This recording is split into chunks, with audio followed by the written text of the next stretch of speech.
অনেকেই জিজ্ঞাসা করে, স্যার হার্ট বাইপাস সার্জারি করতে এক এক জায়গায় এক এক ধরনের খরচ, তার কারণটা কি? একটা জিনিস আমি ক্লিয়ার করতে চাই, কম টাকা কম সার্ভিস, বেশি টাকা বেশি সার্ভিস। সেটা কি? যেমন আমার হাসপাতালের কথাই যদি বলি, এখানে টাকা একটু বেশি মনে হয়, কিন্তু এখানে সুবিধা অনেক। সেটা কি? আপনি 7 দিনের দিন নিশ্চিন্ত মনে গোসল করে বাসায় চলে যাচ্ছেন, আসবেন, তারপরের দিন অপারেশন হয়ে যাবে, এখানে কোনো ইনফেকশন নাই। খরচ কমাইতে গেলে আপনাকে একটা জিনিস দ্বিতীয়বার ইউজ করতে হয়, সেখানে খরচ কমবে। একটা জিনিস যখন দ্বিতীয়বার ইউজ করে, সেখানে ইনফেকশনের হার বেড়ে যায়। আর একবার যদি ইনফেকশন হয়, তাহলে তো বুঝতেই পারছেন জীবনের টাকা পয়সাও যাবে, কষ্টও বাড়বে।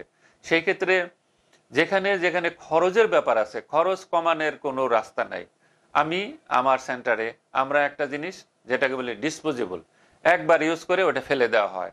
এই জন্যে আমাদের এখানে খরচ মনে হয় একটু বেশি, কিন্তু সুবিধা অনেক বেশি। কারণ আপনার এখানে কালক্ষেপণ করতে হলো না, কোনো ইনফেকশন নাই, আপনি নিশ্চিন্ত মনে 7 দিনের দিন বাসায় চলে যাচ্ছেন। এই জন্য খরচের ব্যাপারটা নিতান্তই ওই হাসপাতালের ব্যাপার। একটা জিনিস যেটা বলেছে যে কম টাকা কম সার্ভিস, কম টাকা দিয়ে তো আর ওই ডিসপোজেবল পাওয়ার আশা করা যায় না। এই জন্যে টাকার ব্যাপারটা আপেক্ষিক। ভালো সার্ভিস নিতে হলে একটু খরচ করতেই হবে। তাই আশা করব আপনারা সবসময় যার যেখানে আওকাত আছে সেখানেই সার্জারি করাবেন। তবে হার্ট তো একটা, তাকে সুন্দর এক্সপিরিয়েন্স সার্জন যারা আছে তাদের দ্বারাই চেষ্টা করবেন।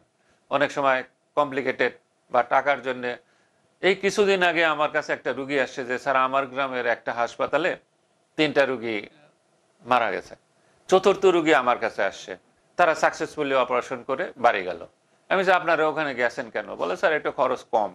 আমি না, নিজের হৃদয়ের জন্য কম খরচ করতে গেলে হবে না।